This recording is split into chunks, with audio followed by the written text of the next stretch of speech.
Now question 5 बेटे, light rays incident from core to cladding, refractive index of core दिया हुआ आपके पास, इसे n1 रखें, इसे आप क्या कहें, दो रिफ्रैक्टिव इंडेक्स दिए हैं इसलिए कोर के लिए रिफ्रैक्टिव इंडेक्स को क्या रखें मेरे बेटे, n1 रखें, दैट इज 1.42 आ जाएगा। फिर आपके पास टू क्लैडिंग, अब क्लैडिंग के लिए रिफ्रैक्टिव इंडेक्स क्या आएगा मेरे बेटे, इसको n2 रख लें, क्लैडिंग के लिए क्या रख लें, n2 रखें, और इसमें क्या वैल्यू दी हुई है, 1.33 दी हुई है। देख लीजिए, कोर में refractive index 1.42 that is n1, cladding के लिए रिफ्रैक्टिव इंडेक्स 1.33 था, दैट इज n2 कर लिया आपने। अब आपने मालूम क्या करना, find the minimum angle at which total internal reflection takes place. आपने क्या करना है बेटे, मिनिमम एंगल, यानी आप क्या लेना चाहते हैं, क्रिटिकल एंगल लेना चाहते हैं। मिनिमम एंगल वही होता है ना जिसमें टोटल इंटरनल रिफ्लेक्शन होती है, तो आप इसका मतलब है, कहने का उसका मतलब है कि आप क्रिटिकल एंगल लेना चाहते हैं। क्रिटिकल एंगल में आपके पास याद रखें, जो लाइट है वो हमेशा कहां से कहां जाती है, डेंसर मीडियम से। कहां जाती है मेरे बेटे, डेंसर मीडियम से कहां जाती है, रेयर मीडियम की तरफ। डेंसर मीडियम से ट्रेवल करती है रेयरर मीडियम की तरफ, रेयरर मीडियम की तरफ ट्रेवल करती है, तब टोटल इंटरनल रिफ्लेक्शन होती है। अब फार्मूला आपके पास क्या है क्रिटिकल एंगल का, वो आपको याद होगा। फार्मूला है आपके पास साइन थीटा सी, वो हमने ड्राइव भी किया था, sine theta C is equal to n2 divided by n1। ये आपके पास क्रिटिकल एंगल का फार्मूला था जब हमने इसको डिराइव किया by the help of refractive index, तो ये आपकी बुक में दिया हुआ है। अब आपने साइन थीटा सी निकालना है मेरे बेटे, साइन थीटा सी, n2 की क्या वैल्यू है 1.33, n1 की क्या वैल्यू है 1.42। जस्ट आप इसको डिवाइड करें आपस में, इसको डिवाइड करेंगे तो आप जानते हो साइन थीटा सी कैलकुलेटर से दबाएं मेरे बेटे, ये आ जाएगा 0.9366 आ जाएगा। और अब आपने क्रिटिकल एंगल लेना है, तो क्रिटिकल एंगल साइन उधर जाके क्या हो जाएगा, साइन इनवर्स 0.9366 आ जाएगा। अब साइन इनवर्स लीजिए तो क्रिटिकल एंगल आ जाएगा आपके पास 69.48 डिग्री। यही आंसर है आपका मेरे बेटे। तो इस तरीके से आप क्या निकाल सकते हैं, वो मिनिमल एंगल निकाल सकते हैं जिससे टोटल इंटरनल टेक्स प्लेस होती है। नाउ बेटे question 6, A boy is looking at a pen through a concave lens। अच्छा, डायग्राम बना के फौरन अपने आप को बताया करें जी किस किस्म का लेंस है, कॉनकेव लेंस। कॉनकेव लेंस कैसा आएगा, देखिए, जो दरमियान से पतला और किनारों से यानी एजेस से मोटा होता है, कॉनकेव लेंस। इसका फोकल लेंथ क्या लिया जाता है, हमेशा क्या लिया जाएगा फोकल लेंथ मेरे बेटे आपके पास, कॉनकेव लेंस का focal length, looking pen through a concave lens, focal length क्या होगा इसका, कॉनकेव लेंस का नेगेटिव होगा। अब उसने कहा फोकल लेंथ कितना है, 10 सेंटीमीटर। फोकल लेंथ कितना है आपके पास, पहले लिख लें, फिर बाद में इसे देखते हैं क्या करना, क्या 10 सेंटीमीटर।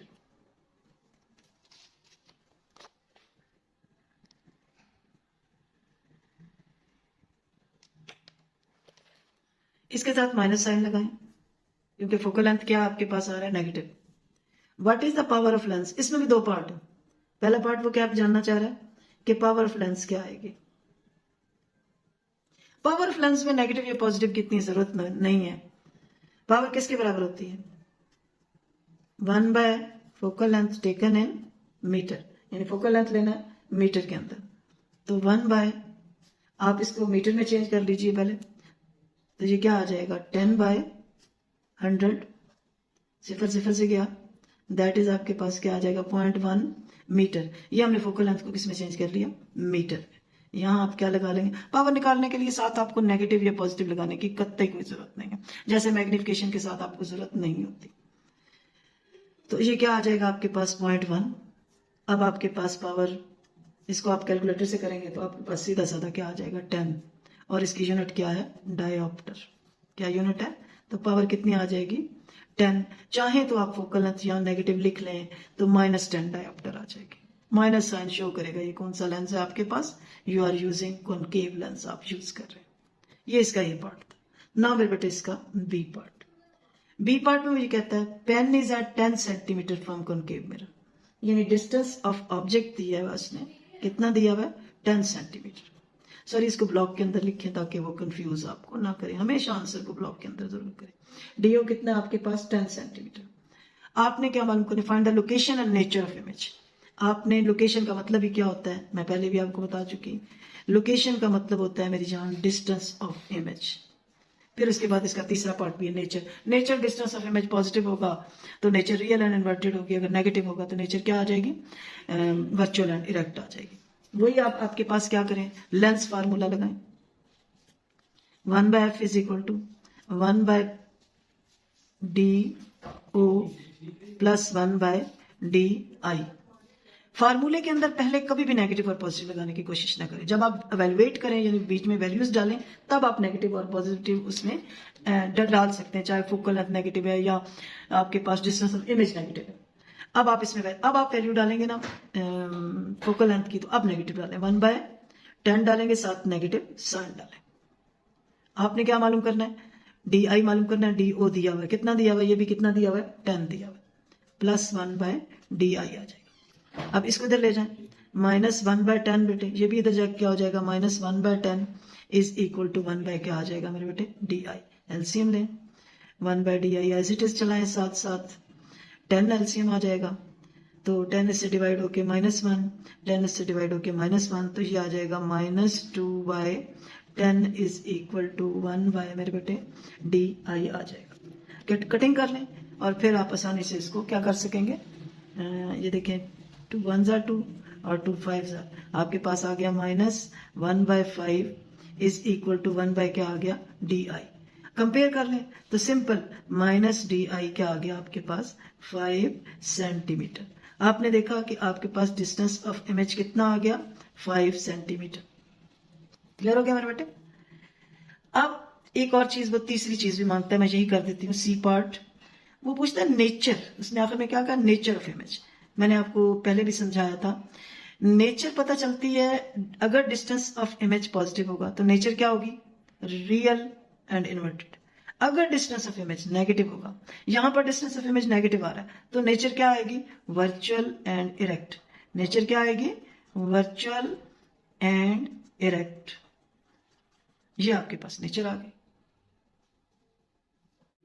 अच्छा बेटे, question 7, consider a convex lens of focal length 10 centimetre. Convex lens है, डायग्राम फौरन बनाइए। ये इसके भी 2 पार्ट है बेटे। कॉन्वेक्स लेंस ये जो दरमियान से मोटा और किनारों से क्या होता है, पतला होता है। इसका फोकल लेंथ आपके पास हमेशा क्या लिया जाता है, पॉजिटिव लिया जाता है। ये एक आपके पास कन्वर्जिंग लेंस है। Consider a convex lens of focal length, कितनी है फोकल लेंथ इसकी मेरे बेटे, पॉजिटिव लेंगे, कितनी है 10 सेंटीमीटर दी हुई है। And concave lens of focal length, इसे बाद में करते हैं। Find power of the lens. पहले पार्ट में आपने इन दोनों की पावर निकालनी है, आपने पहले एक का निकालना है फिर दूसरे का काम कर लेते हैं। पावर वही अभी फार्मूला हम करके आए हैं। पावर किसके बराबर होती है मेरे बेटे, 1/f टेकन इन मीटर। आप इसको चेंज कर ले मीटर के अंदर, 10/1 मीटर के अंदर 100 सेंटीमीटर होते हैं, 0 से गया तो दैट इज 0.1 क्या आ गया मीटर। तो पावर आपके पास आ गई 1/0.1।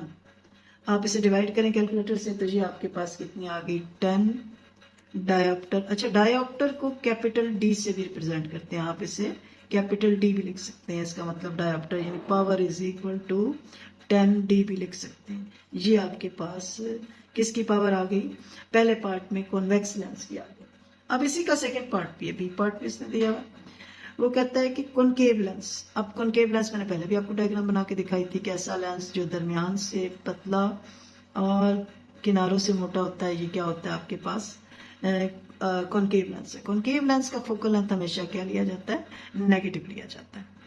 अब आपने इसका फोकल लेंथ नेगेटिव लिख के तो साथ क्या करेंगे, कितना दिया हुआ है 15 सेंटीमीटर। इसकी भी आपने निकालनी है, find power of the lenses.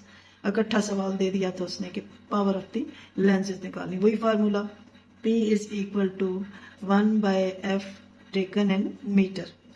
तो ये 1/f, पहले 15 सेंटीमीटर को मीटर में चेंज कर लें तो 15 बाय क्या कर लें 100 मीटर। अच्छा, ये भी एक इंटरेस्टिंग फिनोमेना है। आप चाहें तो ना भी इसे डिवाइड करें, और इसको भी अगर आप 10/100 करके ना डिवाइड करें तो बहुत अच्छा आंसर आता है।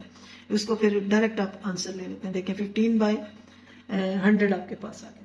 15/100 को आप क्या लिख सकते हैं, 0.15 मीटर भी लिख सकते हैं।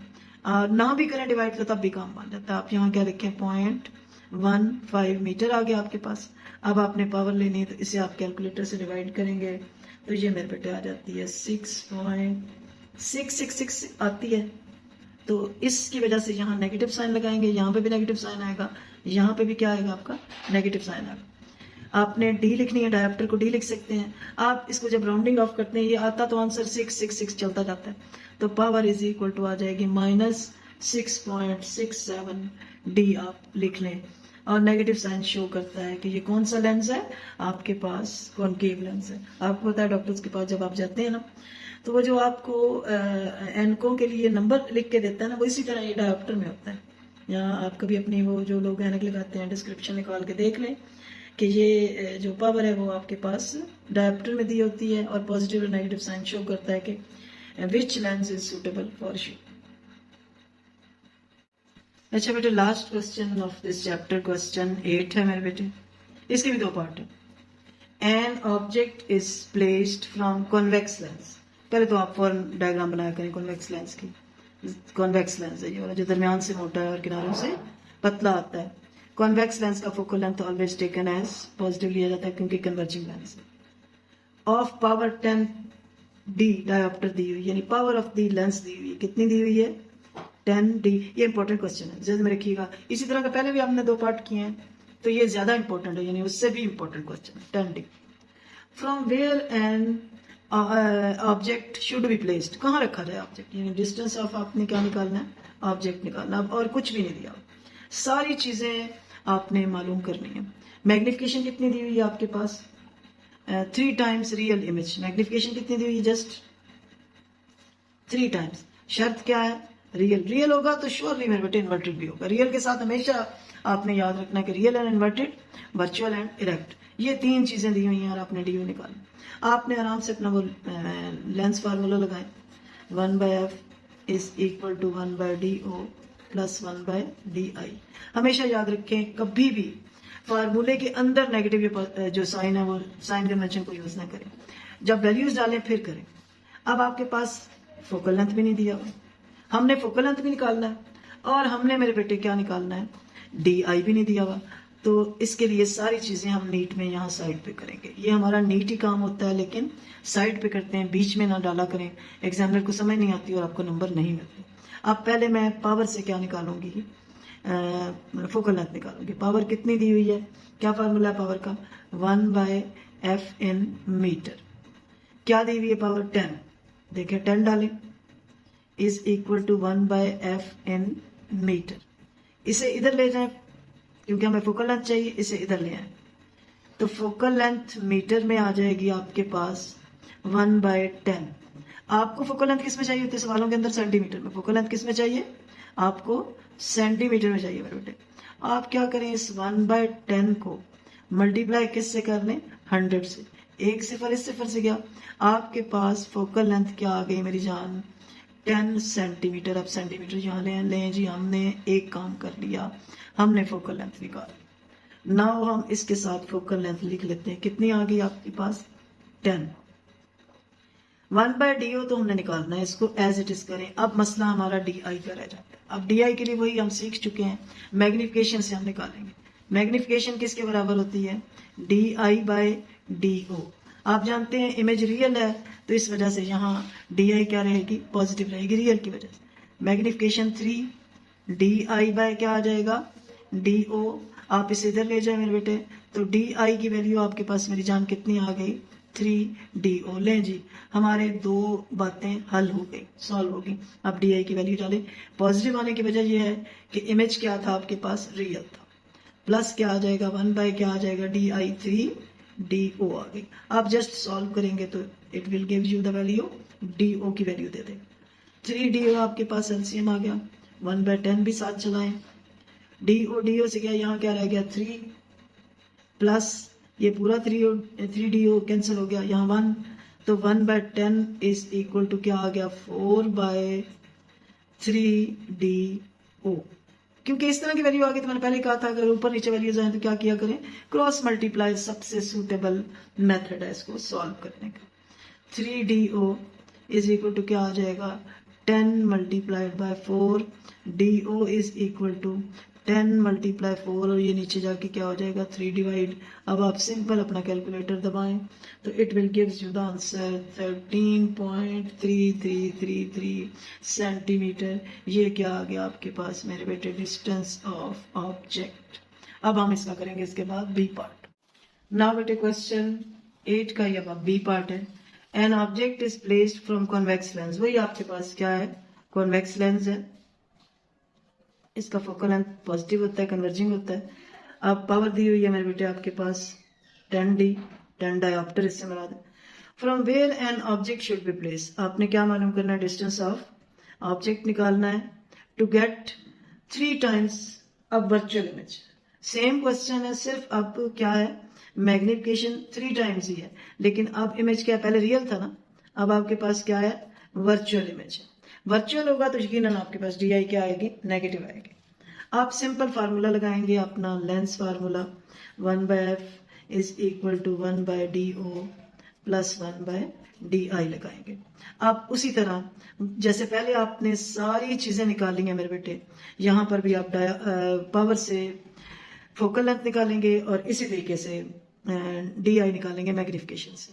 तो पहले आप पावर से निकालते हैं। पावर किसके बराबर होती है 1/f इन मीटर। पावर कितनी दी हुई है 10 दी हुई है। सेम आपके पास क्वेश्चन चल रहा है 1/f इन मीटर।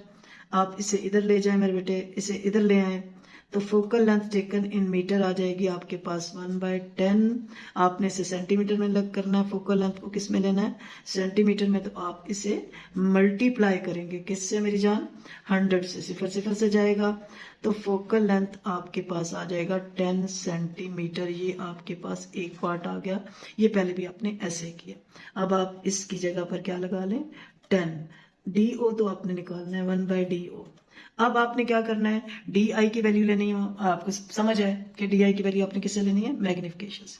मैग्निफिकेशन क्या है रेशियो बिटवीन DI/DO है। अब ये वर्चुअल इमेज, वर्चुअल की वजह से अब ये क्या लिखा जाएगा नेगेटिव DI आएगा वर्चुअल की वजह से। तो मैग्निफिकेशन वही 3 है is equal to minus DI by क्या आ जाएगा DO। इसे इधर ले जाए मेरे बेटे तो माइनस DI आपके पास आ जाएगी 3DO। ये माइनस साइन क्यों आया आप जानते हैं, अभी मैंने एक्सप्लेन किया वर्चुअल की वजह से।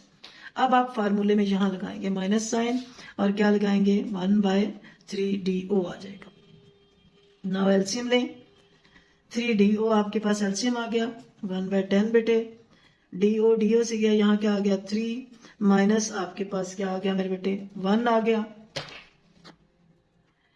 और 3 में से 1 जाएगा आपके पास क्या आ गया 2/3DO।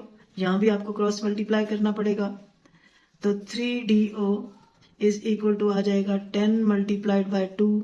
DO is equal to 10 multiply 2 और ये 3 नीचे आ जाएगा। और अब आप कैलकुलेटर से करके देखें तो ये आ जाएगा आपका 6.666। DO कितना आ जाएगा 6.666।